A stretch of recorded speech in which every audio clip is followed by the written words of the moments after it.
problem for the Tree of Life icon is the widespread existence of convergence. Darwin said, or wrote in The Origin of Species, the only known cause of similarity is genealogy. That is, similarity comes from common ancestry, according to Darwin. But the more we study living things, the more examples we find of convergence, which is similarity not due to common ancestry. So, in effect, similarity is evidence for common ancestry, except when it isn't. Well, the examples of convergence are legion. They're more common, actually, than the examples of dissimilarity. And this causes a problem for Darwin's Tree of Life. Probably some of the most dramatic examples of convergence have to do with Australian mammals. The Australian mammals are marsupials. That is, they don't give birth to a full-fledged baby the way placental mammals do. They give birth to fetuses that then climb into a pouch where they complete their fetal development. And yet, among the Australian marsupials, we find one that looks very much like a porcupine in North America. We have one that looks very much like a wolf. We have one that looks very much like a mouse. And yet no evolutionary biologist thinks that these two porcupines come from a common ancestor that looked like a porcupine. So that's convergent evolution in their view. Well, a big problem with Darwinian evolution, unguided macroevolution, is that it can give you whatever you want. If you find similarity, that's due to evolution. If you find dissimilarity, that's due to evolution. And so a theory that explains everything, of course, really explains nothing.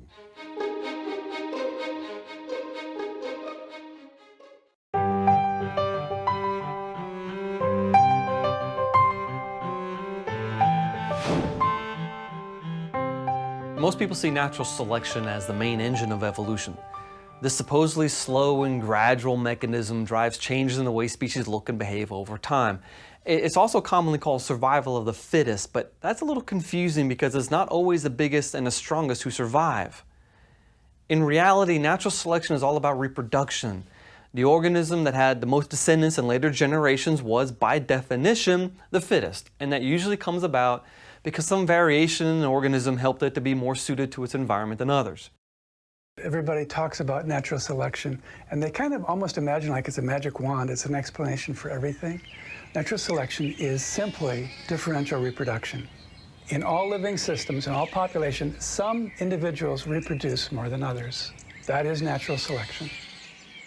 As an example from my work in soil microbiology, particularly with pesticide degradation, if we add pesticide to a soil system to kill weeds, insects, or diseases, within that bacterial population, there is a portion that can degrade or utilize that pesticide as a carbon or nitrogen source to grow. So that over time, you had a change in this population, but natural selection did not bring about any new features. It was already in the population. The idea of dinosaurs roaming our planet seems almost imaginary, but evidence of their existence is undeniable. Some of the plant-eating dinosaurs were over 90 feet long and weighed 30 tons. Meat-eating dinosaurs had huge serrated teeth and powerful jaws that could rip apart any foe. Paleontologists have recovered 3,000 dinosaur skeletons, plus bones and teeth from 100,000 dinosaurs. The remains are so voluminous, they cannot all be displayed, many being relegated to museum basements. Despite this enormous collection of remains, no ancestors have been found for any dinosaur species, even Tyrannosaurus rex. Wherever we try to put tyrannosaurs in the phylogeny of the branching history of theropod dinosaurs, they have a long missing record.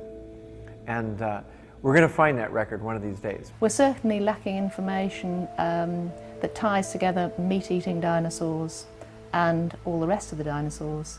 Even the plant-eating ornithischian dinosaurs have this same fossil pattern. A plethora of fossils, but no direct ancestors. We haven't really any idea how the whole other group of dinosaurs called ornithischians exactly the timing of and the way they branched off. We've got nothing there yet. There's a huge gap. Despite finding hundreds of skulls for the plant-eating dinosaur Triceratops, no direct evolutionary ancestors have been found. Triceratops heads are just pretty common. I've heard tell that there are at least 50 different individuals just based on skulls alone, and that's probably complete skulls. And who knows how many partial skulls would increase that number. I suspect we probably know, 100 or hundreds of Triceratops from their skulls. Many dinosaur evolution charts, such as this one from the Chicago Field Museum, imply that the ancestors of dinosaurs have been discovered. But when the solid lines are overlaid with the actual number of dinosaurs found, the chart tells a very different story. Opponents of evolution suggest these museum diagrams are often misleading and do not reflect the fossil evidence.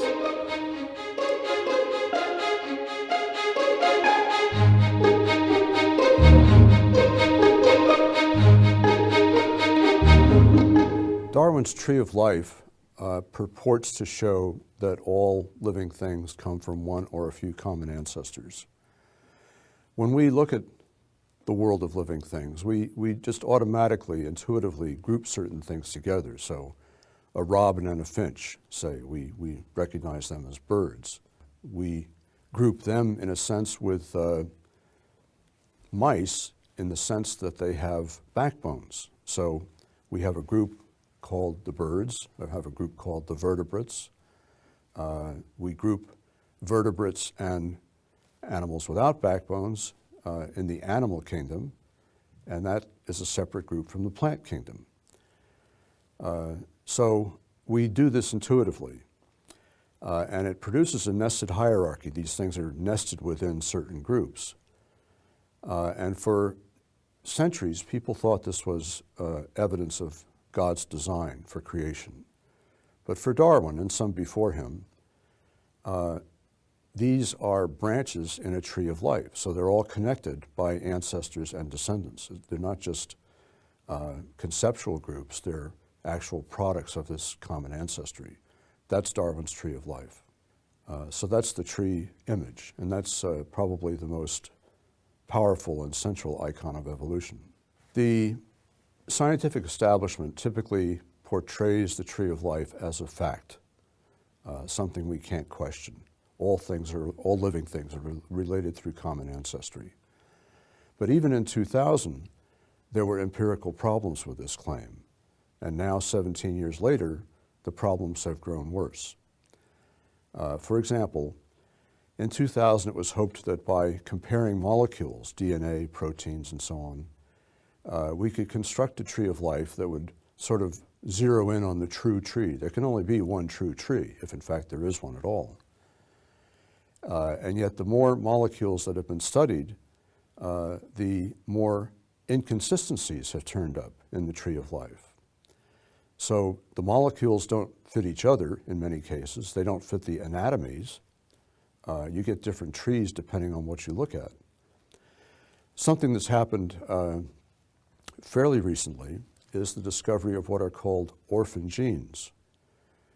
These are stretches of DNA that are found only in one group, not in any other group. Well, from the viewpoint of evolutionary theory, this isn't supposed to happen because all genes supposedly descended from genes in the past.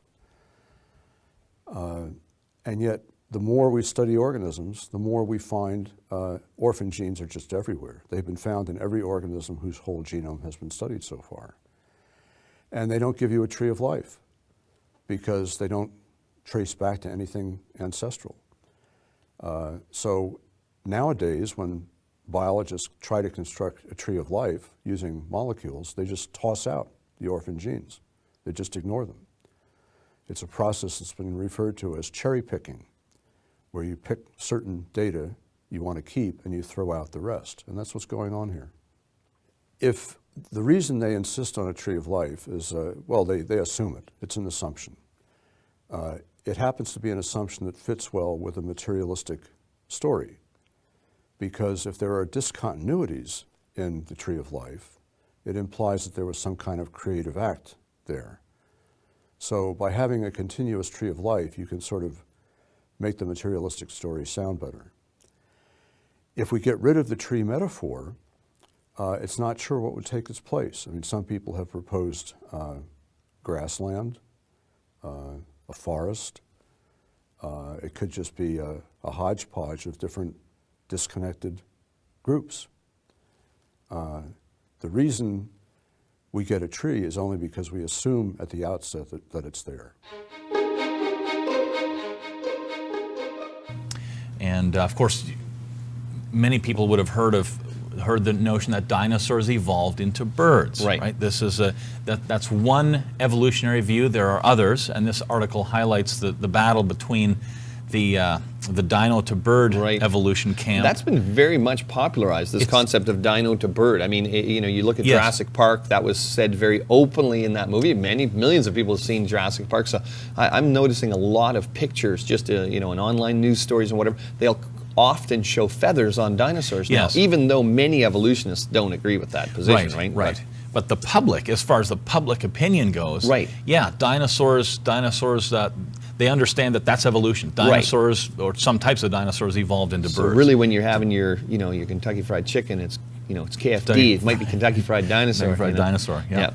And one of these classic transitional forms that scientists like to point to is Archaeopteryx, which appears about 155 million years ago in the fossil record. And many people argue that Archaeopteryx appears to be a midpoint between reptiles and birds. This is the common understanding that people have of Archaeopteryx.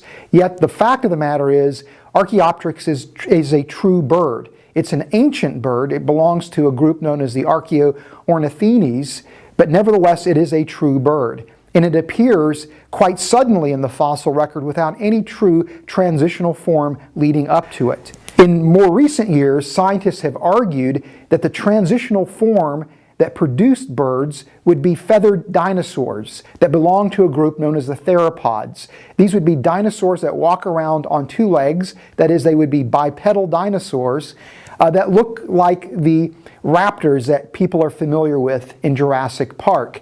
Now, the alleged feathers on dinosaurs are used doggedly to promote the alleged evolution of dinosaurs into birds. Now, I want to say up front, I have no problem with feathers on dinosaurs, if that were actually found. Feathers on dinosaurs would not necessarily be de facto evidence that birds evolved from the dinosaurs. In essence, arguing that feathers are evidence that dinosaurs evolved into birds is an argument from homology or similarity. For instance, the bird wing, horse leg, whale flipper, and human arm bone all have similar bone configurations, a homology. One could interpret this to mean they have all evolved from a common ancestor. One could also interpret this to mean that they had all been created by a common designer. My 1989 Chick Magnet had the same transmission as the General Lee. Why? Not because they had a common ancestor, but because they had a common designer, Dodge Motor Company. In like fashion, the creator can use similar designs, and many people would spontaneously say they recognize the robots I built by my handiwork. There was a homology in action. They recognized the common designer, the common creator among all these different robots. This was because those robots had the same creator.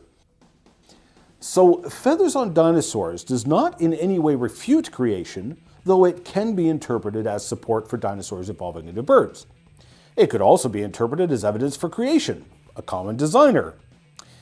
My problem, however, is with what the evidence actually is and what the interpretation of that evidence is. Some people have questioned whether or not the feathers associated with these feathered dinosaurs are actually true feathers. Some people have argued they may be artifacts of the preservation process that the fossils underwent from the time that the organism died to the time that paleontologists recover those fossils in the geological column. And the argument is that these are not true feathers, but actually may be frayed skin, frayed integument. Some people have argued that what are being interpreted as feathered theropods are actually flightless birds. Caudipteryx is one example that was originally interpreted as a theropod, is now understood to be a flightless bird. Sinosauroptex, a small dinosaur, made headlines in 1996. Why? Because its fossil was reported to have a coat of filamentous structures dubbed dinofuzz feathers. Dinofuzz feathers is what it was called. It was touted by many as definitive evidence of dino to bird evolution. Right. But a recent study by renowned ornithologist Alan Fiducia and his colleagues shows that these and other filamentous structures with filaments, filamentous, I'll get that right, filamentous structures, were not feathers or, quote, proto-feathers. Instead, they were likely the remains of collagenous fiber meshworks that reinforce the skin. In light of this and other studies, Dr. Fiducia says that continuing controversies over, quote, feathered dinosaurs make no sense. Right. That's now, what he says. Fiducia is a bird expert. Like, he's well known as an expert on an evolutionary bird expert as well. Yeah. And it says so right in the article here. Fiducia is an evolutionist, not a creationist. Quote, we all agree that birds and dinosaurs had some reptilian ancestors in common, end quote, he says. Because he believes in evolution. Right, yes. And then he says again, but to say dinosaurs were the ancestors of modern birds we see flying around outside today because we would like them to be is a big mistake. And that's a quote right from him. Right. Fiducia is also aware that the creationists delight in demolishing dino to bird idea. And this is what he says. Right. The theory that birds are the equivalent of living dinosaurs and that dinosaurs were feathered is so full of holes that the creationists have jumped all over it. Right. We're pointing out the holes in evolutionary ideas, right. as we have done for many years. So what he's saying here is he's an evolutionist. He wants to promote evolution because that's what he believes in. But he's saying, look, these are such bad arguments. If you guys keep using them, the creationists are all over this stuff, pointing out all these problems, and it's damaging the concept of evolution as a whole. That's his concern. Right. Yes, yes. So we're pointing out the same problems that he's trying to point out. We're not making bad arguments, we're making good arguments. That's what he's saying. Yes, yes. Yeah. So, okay, the creationists have jumped all over it, using evolutionary nonsense of dinosaurian science as evidence against the theory of evolution. That's where the quote ends. Yeah. Later on, it turned out those proto-feathers were probably collagen fibers, which are a fiber found even in your skin. Now, interestingly, some scientists, both evolutionist and creationary scientists, criticized the original Sinosauropteryx paper and this paper for exactly the same thing. Big claims about feathers, but not providing any detailed close-up photos of these alleged feathers. Back in 2001, evolutionist Storrs Olsen criticized the Dino to Bird advocates, saying, they want to see feathers, so they see feathers. This is simply an exercise in wishful thinking. In fact, as Lingham's Solierian team presented, the same kind of fossil fuzz was found on a fossil ichthyosaur, a marine reptile that looks an awful lot like a dolphin. Why don't we see a paper celebrating the feathered dolphin? Why do we not see a paper about how the ichthyosaur sported feathers and mention those feathers 78 times in the paper? I'll tell you why. Because it doesn't support the dinosaur to bird mythology touted as science. Further to that, such alleged fossil feathers were also found on ornithischian dinosaurs. Oh wait, what are ornithischian dinosaurs, you ask? Well, there are basically two groups of dinosaurs. The saurischians, which have hips like a lizard, hence the name saurischian, which means lizard-hipped. The ornithischians, meaning bird-hipped, are so named because they have hips like a bird. The saurischians include dinosaurs like T-Rex and the longnecks, the sauropods. They lay eggs like a bird, some have feet like a bird, some have feet like elephants. They all have hips like a lizard. The ornithischians includes dinosaurs like the ceratopsians and the hadrosaurs. They lay eggs like a bird, some have multi-toed feet, but some have feet like a bird and some even sport a duck bill, hence the name duck-billed dinosaurs. In fact, one duck-billed dinosaur was found in Alberta back in 2013, which had what was described as a coxcomb, the red, fleshy ornament on a rooster's head. A rooster is a bird. And this duck-billed dinosaur, complete with a coxcomb, shares a lot of similarities to birds. All of the ornithischians have hips like a bird. Now, If you were an evolutionist speculating that dinosaurs evolved into birds, which group would you suggest the birds evolved from? The lizard-hipped dinosaurs or the bird-hipped dinosaurs? Well, the bird-hipped dinosaurs, of course, yet the current favored theory claims that the birds evolved from the saurischians, the lizard-hipped dinosaurs. So as you can see, homology is a useless argument for evolutionary theories, because the advocates are simply picking and choosing the homologies that they want. These alleged feathers have been found on both saurischians and ornithischians, and even on a marine reptile, the ichthyosaur. Now, this all leaves aside the very real problem of actually evolving feathers from scales, major and complicated genetic changes that are frankly impossible genetically speaking. As further fossils are discovered, it just gets more awkward. The discovery of, quote, exquisitely preserved Giraffenaptor dinosaur fossil in Germany recently was, quote, a big surprise. Why? Because it had scales. Yet it comes from a dinosaur family that evolutionists presume to have feathers. Right. You get another problem here. Various imagined scenarios were offered as to the lack of feathers, but evolutionists were loath to question their own presumption, that is, right, that it should have had feathers in the first place. Fiducia laments that the publication and promotion of feathered dinosaurs by the popular press and by prestigious journals and magazines including Science, Nature, and National Geographic means that opposing arguments are not being given a proper hearing. And here's another quote from Fiducia. With the advent of the feathered dinosaurs, we are truly witnessing the beginnings of the meltdown of the field of paleontology, he said. Some evolution scientists theorize that feathered dinosaurs existed in the past. In support of this belief, museums have added feathers to many common dinosaur models, such as this Velociraptor exhibited at the Museum of Victoria in Australia. Opponents of evolution and even some evolution scientists have criticized this practice, since no feathers have been found with any dinosaur fossil. In an open letter to the National Geographic Society, Dr. Sturz Olsen, a Smithsonian Institute evolution scientist, has referred to the practice of adding feathers to dinosaurs as propaganda, hype, wishful thinking, melodramatic, nonsense, spurious, fantasia, and a hoax. He wrote, "The idea of feathered dinosaurs and the theropod origin of birds is being actively promulgated by a cadre of zealous scientists, acting in concert with certain editors at Nature and National Geographic, who themselves have become outspoken and highly biased proselytizers of the faith.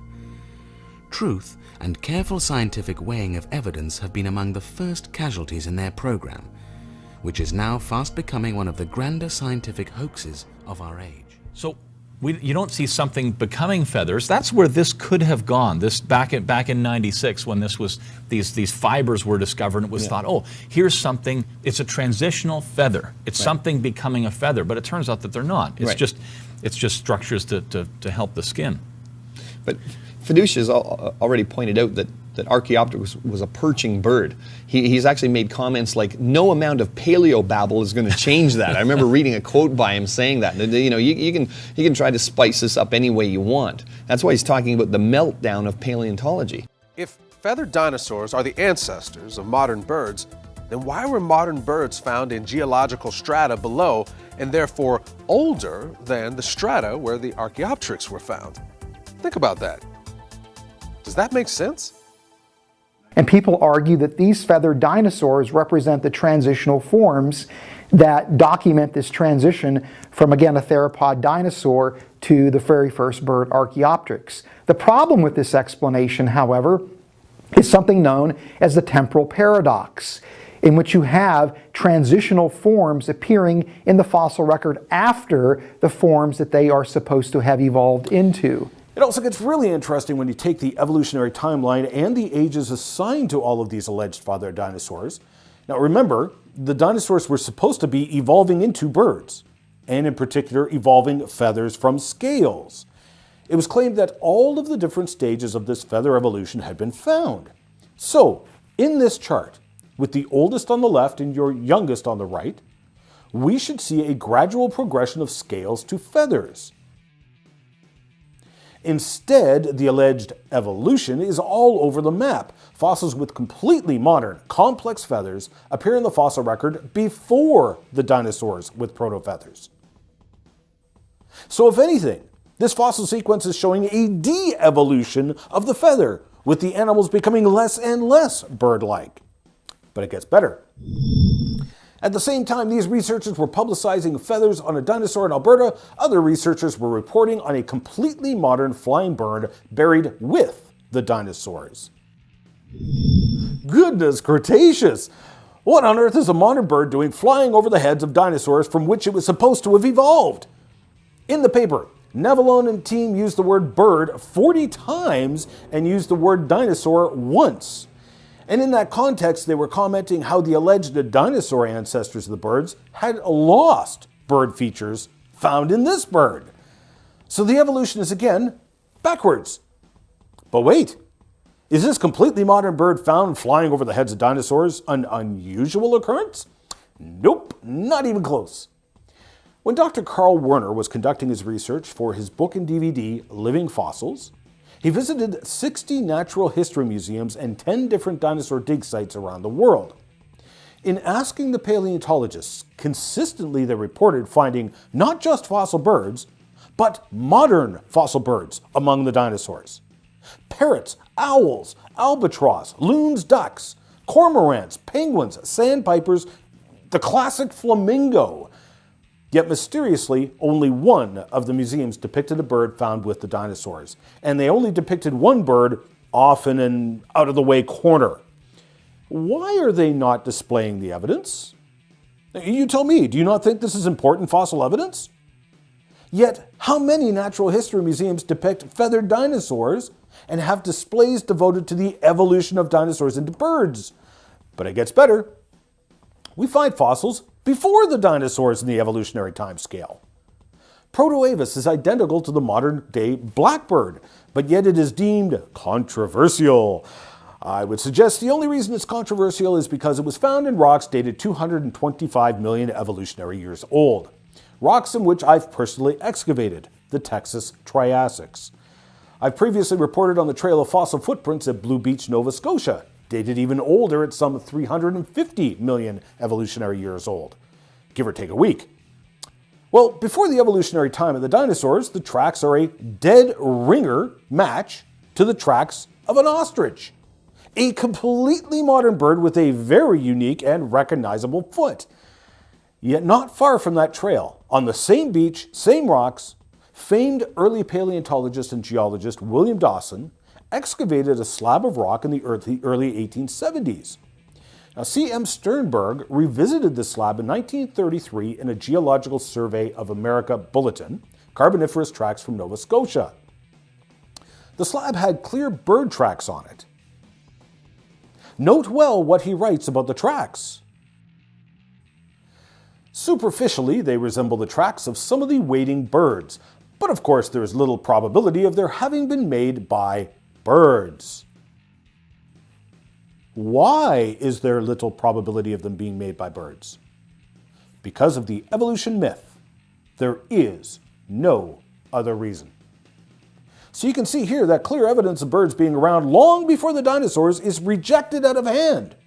The birds didn't evolve from the dinosaurs. They've been around since the beginning of time. And then finally, there are other features of bird anatomy and theropod dinosaur anatomy that don't quite connect and don't quite support this evolutionary transition. One has to do with the structure of the foot. The structure of the bird foot is fundamentally different than the structure of the theropod foot, though superficially they look the same. The forelimbs in birds are much longer, and theropods they're much shorter. And then birds have a unique lung structure that is not found in anything else on the planet. And so when you look at these features, this also begins to weaken that link between theropods and birds. The hummingbird's tongue is about twice as long as its beak, so it can reach deep into a flower. And until recently, many scientists believed that the birds relied heavily on capillary action to draw the nectar through their tongues and into their mouths. Kind of like water spontaneously rising up a thin straw in a glass. But some fascinating discoveries at the University of Connecticut have shown that the mechanisms involved are much more dynamic than anyone realized.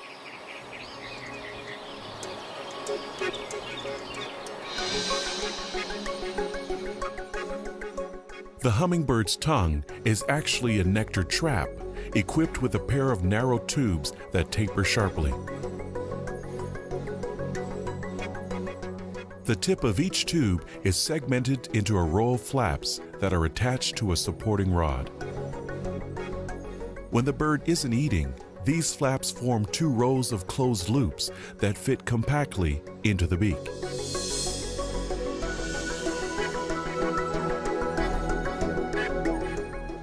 But when the hummingbird feeds, its tongue undergoes a dramatic transformation.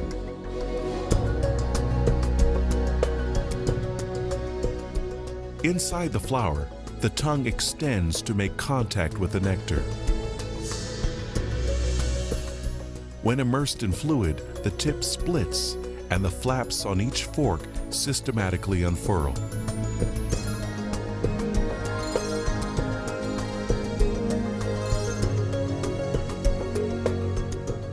Then, as the tongue is withdrawn, the flaps close tightly to seal and capture the nectar for delivery into the bird's mouth.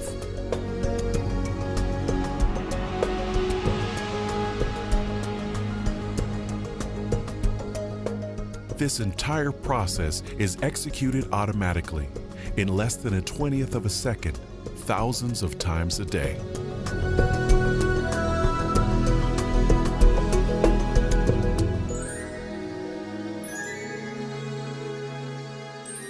From flower to flower to flower to flower, this brilliant iridescent body, there's a kind of jewel-like quality that they have.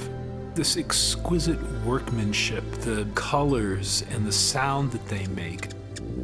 I think in some respects, the wonder of a hummingbird almost transcends language.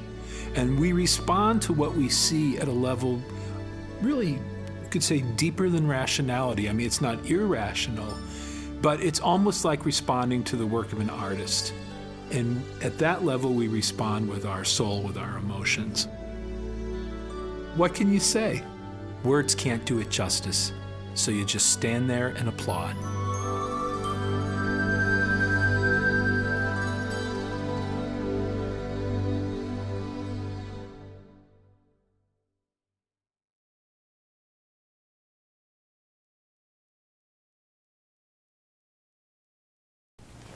Something else that I believe is troubling when it comes to bird origins that undermines the evolutionary paradigm and I think at the same time supports a creation model view of the fossil record is the fact that, again, whenever we see the appearance of birds, they appear explosively. These are called radiation events by paleontologists. Archaeopteryx, as we said, shows up at about 155 million years ago, virtually out of nowhere. There is something shortly after Archaeopteryx appears that is known as the Cretaceous radiation, where you have an explosive diversification of different bird forms that appear in the fossil record. There's another radiation that happens somewhere between 90 and 75 million years ago, where again we see an explosive diversification of new bird forms. And then finally, after dinosaurs go extinct at the KT extinction event about 65 million years ago, we see another radiation where modern birds appear for the very first time. These are called the Neo-Ornithines. And what you see here when we look at the natural history of birds is that the very first birds appear without any transitional intermediates leading up to them. They appear suddenly, and we see 3 radiation events in the natural history of birds where these are episodes of explosive diversification. This doesn't fit the evolutionary expectations of what the fossil record should look like, but fits perfectly a creation model paradigm where we would see a creator being involved in life's history and orchestrating life's history for his purposes. And if that's the case, then we'd expect explosive appearances, sudden appearances, explosive diversification. So when we look at the fossil record with respect to the natural history of birds, it doesn't look like we should expect it to look if indeed evolution accounts for the history of life on Earth. and in this case, the origin of birds and the natural history of birds. Instead of seeing a gradual emergence of the very first birds with well-documented transitional forms, we see the sudden appearance of the very first bird, Archaeopteryx. And following that, we don't see gradual evolutionary transformation and diversification of those ancient birds into more modern birds, but rather we see stasis followed by explosive radiation events in 3 separate instances. The last one being at 60 million years ago with the introduction of modern birds on the surface of the Earth. This doesn't look like, again, you'd expect things to look if indeed evolution explains the history of life on Earth. This is exactly what you expect the fossil record to look like if a creator is responsible for orchestrating life's history for his purposes. Yeah, kiwi is an animal which is fascinating because, I'll show you the slide here, because there we go. And you can see how different it looks, which obviously quite different. But one of the most intriguing things about it is you'll notice the egg is almost as large as the animal. Wow. Now, how an animal could carry and deliver an egg that large has baffled evolutionists. The theory is that this animal was once 5 times as large, and the animal shrunk through evolution, but the egg didn't shrink. You see a lot of shrinking in evolution these days? A lot of shrinking, a lot of getting larger. Yeah, that's a... I'm sorry. Well, I look at that picture, I'm thinking about that poor chicken or that poor thing laying an egg, and I'm just saying, ouch. It just looks like a painful process. And there's the egg, by the way. Yeah. You can see in a hand. That's quite you can an egg. see it's a handful. Wow. So talk to me about the kiwi. And kiwi, again, is unique. They have no evidence for evolution. It's a flightless terrestrial bird found only in New Zealand. It's endemic to New Zealand. And Darwin used this, believe it or not, as an example of loss of function due to evolution. He claimed it used to fly around when it was larger, and it lost its wings, and for no purpose, he said, and yet this is an example of de-evolution. We know de-evolution, loss of wings is one example, is true. We've verified that. But whether this animal lost its wings, I don't know. But when they say it's useless is wrong because it's very useless to walk around. You notice the body is pretty large compared to the thin feet.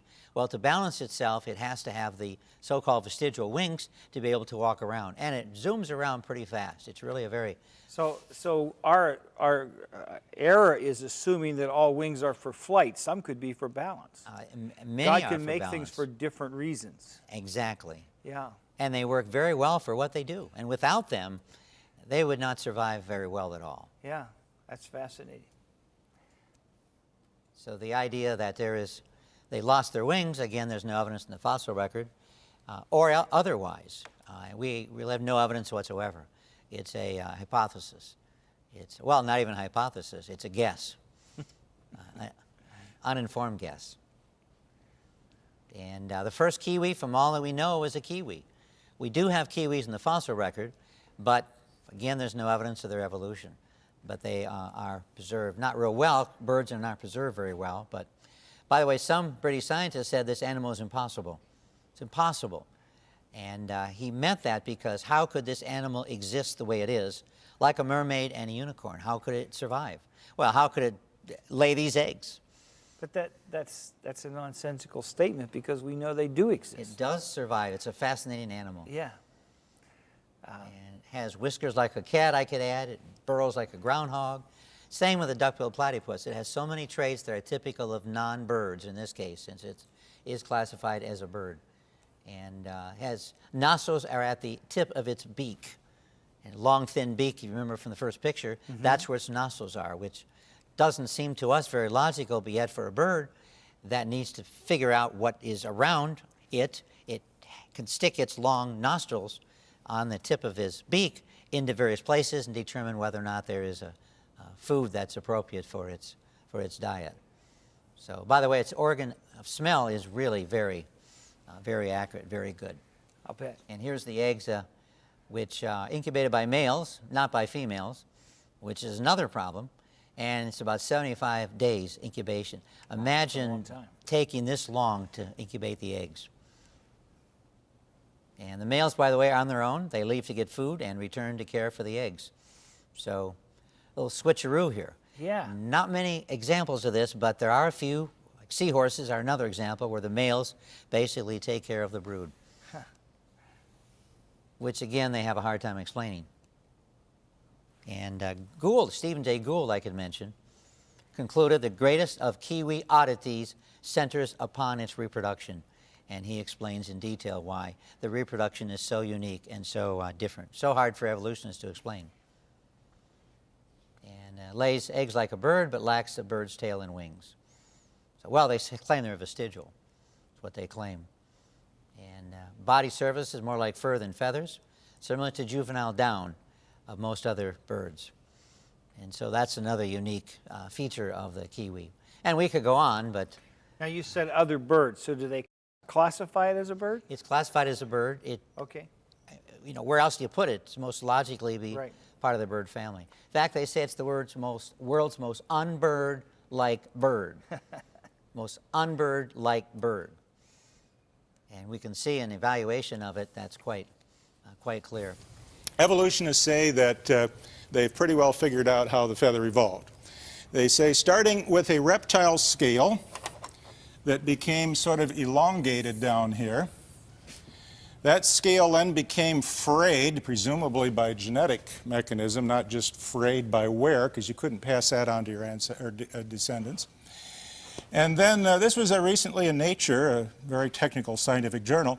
From this, we're supposed to go to this, which is kind of ridiculous, because this is simple branching and this is compound branching, and you can't derive this from that, but let's not get too critical here. From this, they said that the scale further frayed another level of branching to this, and this is how we came to have a feather. Well, I don't believe any of that, but I just thought I'd fill you in on what the claim is. So we've heard that feathers and scales are really very similar. At least that's what evolutionists say. So what I thought I'd do, Don, is give you a test. All right, I'll try.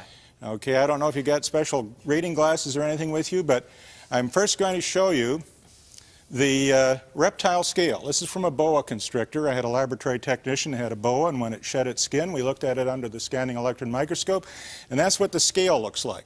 Now I'm going to bring a feather in, and you may have a little trouble seeing the difference.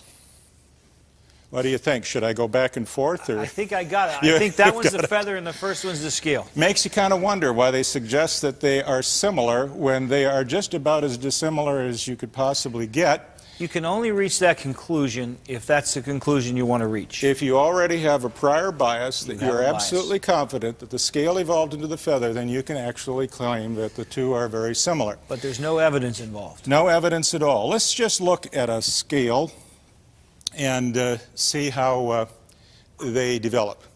There are really two layers on a typical reptile, an outer layer that gets shed, and there's always an underlayer ready to go. Scales, you'll notice, are sort of like drapery pleating. They are one sheet that's just folded like this. There's no free edge. You just keep going on, and thus it's impossible for a reptile to shed one scale. The whole skin comes off. You've seen the skin of reptiles. That's right.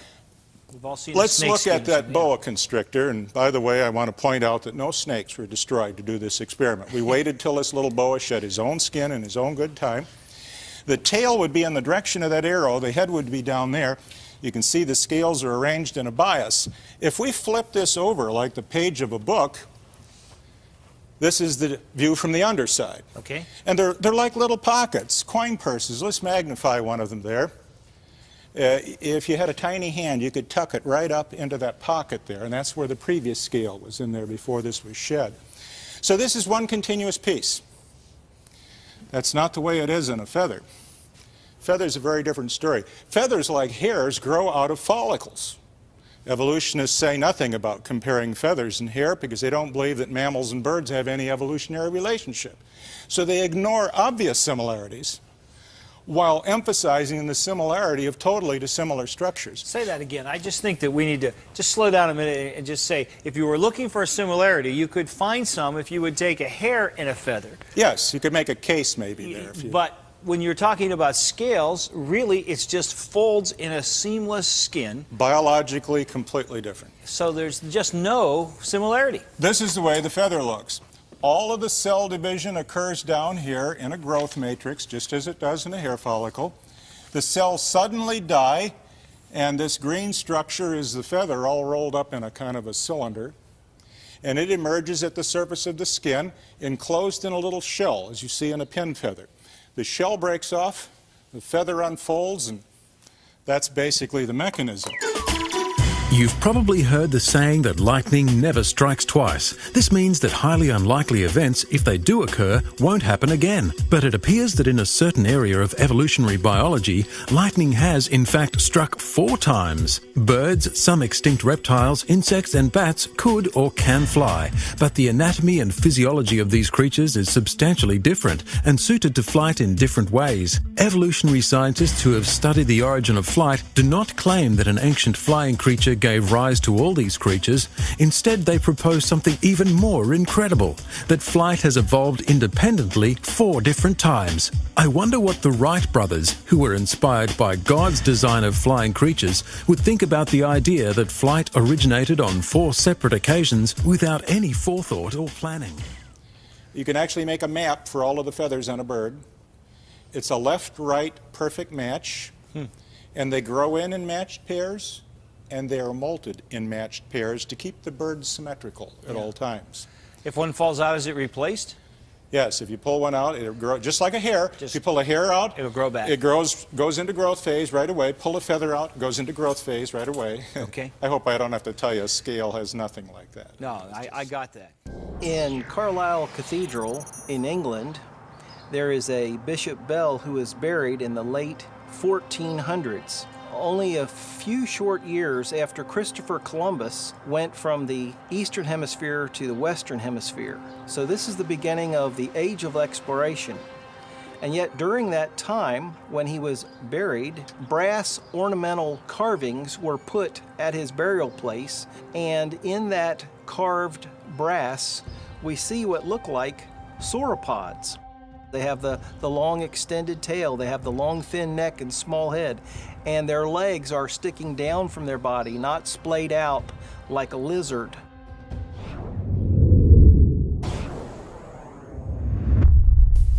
So let's start out at low power.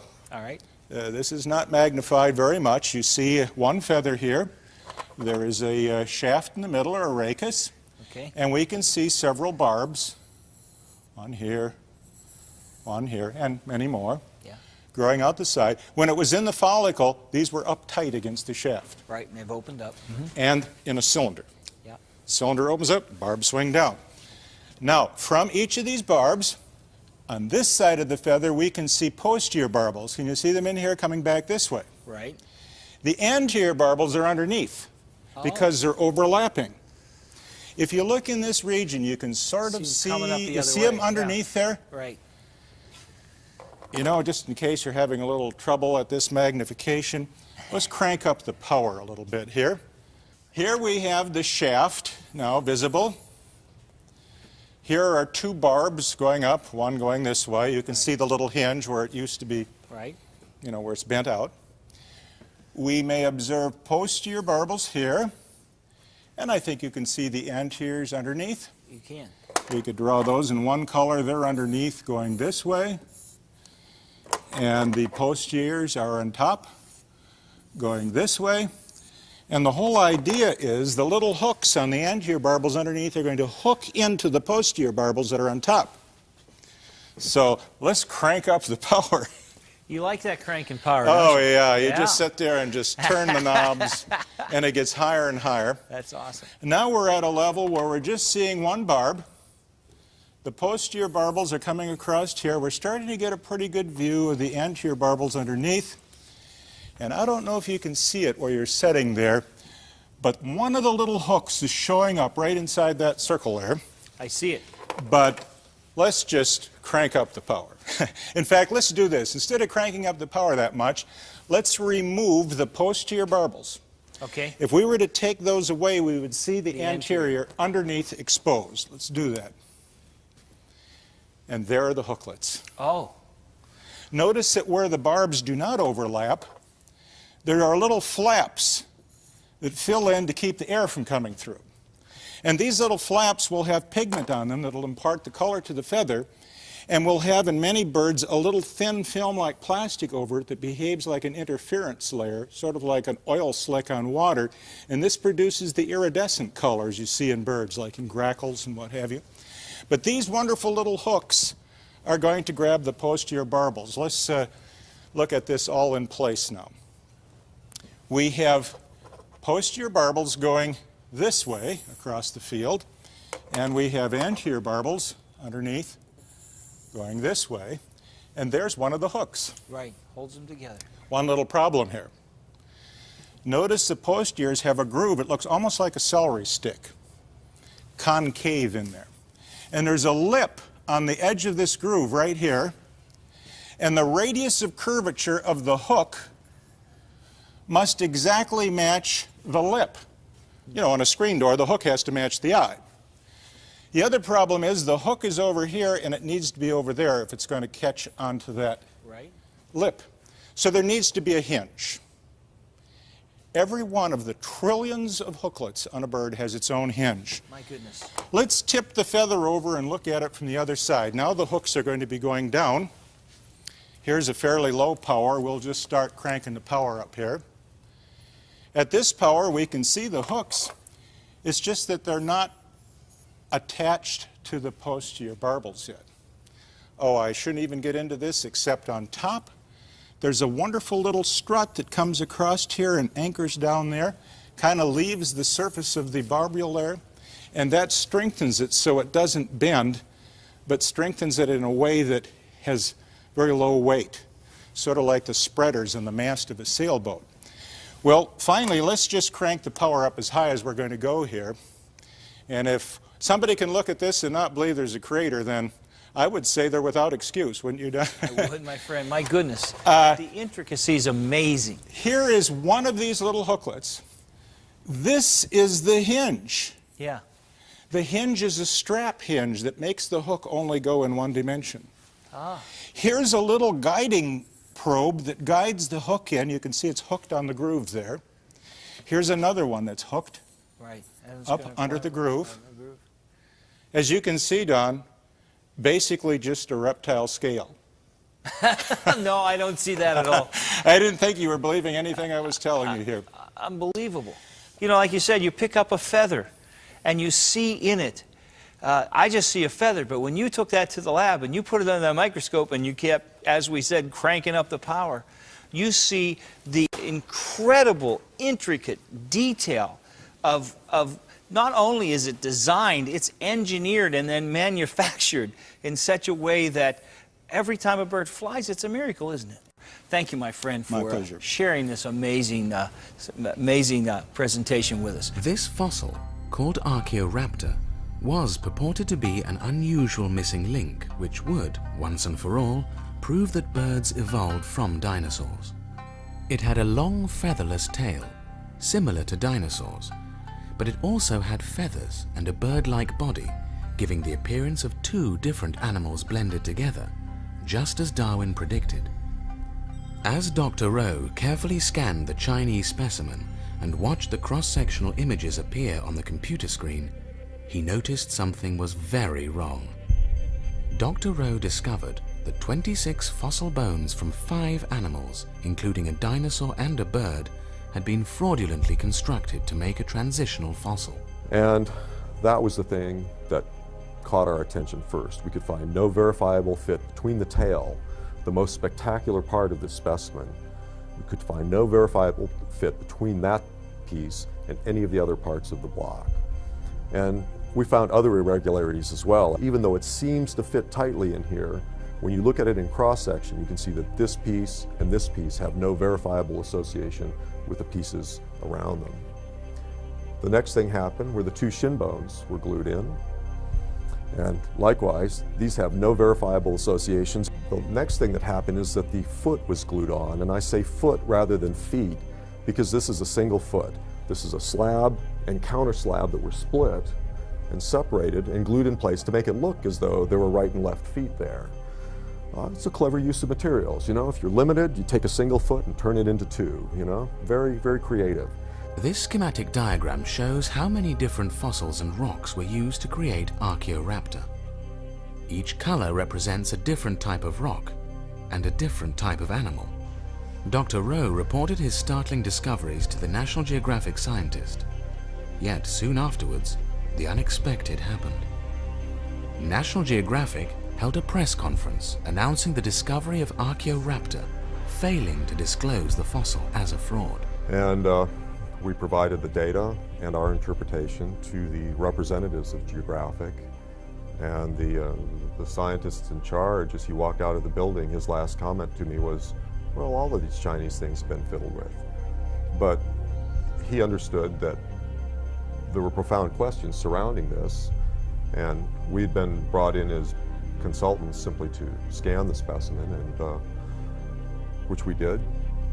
We presented our interpretation, original copies of the data to all parties, and it was a total shock when the news conference came that they were announcing that this was a valid specimen. 3 months after the original CAT scan was performed, National Geographic published its story about the discovery of Archaeoraptor. The article claimed that Archaeoraptor was a flying dinosaur, a missing link, and the best evidence that birds evolved from dinosaurs, but failed to reveal the serious discrepancies found by Dr. Rowe. Many well-accepted scientific theories concerning a multitude of subjects have been disproved. Some thought the Earth was flat. Some thought the Sun orbited the Earth. Some thought life came from non-living things through spontaneous generation. Some thought animals could change themselves through use and disuse and could pass these changes to the next generation. Scientists are just as prone to holding on to old ideas as anyone else. Knowing this list of historical scientific blunders, each perpetuated for more than 1,000 years, how many of us have scrutinized today's prevailing theory that humans evolved from a single-cell organism that mutated over millions of years? A theory is just that, a theory. We must always bear in mind that any scientific theory may be false and must be continuously subjected to testing. All of Darwin's proposed mechanisms for evolution have proved to be insufficient. Even the new theory, evolution by chance mutations, has its detractors. Darwin predicted his theory of evolution would eventually be proven in the fossil record. More than 200 million fossils have been recovered. Did his prediction come true? Or does the lack of transitional forms between animal groups in the face of an enormous fossil record give you cause to question? Thousands of fossil seals and sea lions have been found, but no ancestors. 1,000 bats have been discovered, but there are no ancestors. Despite recovering fossils from 100,000 dinosaurs, there are no intermediate forms of these species.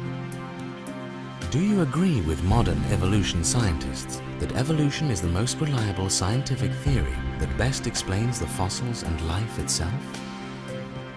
What is the truth about evolution? What do you think?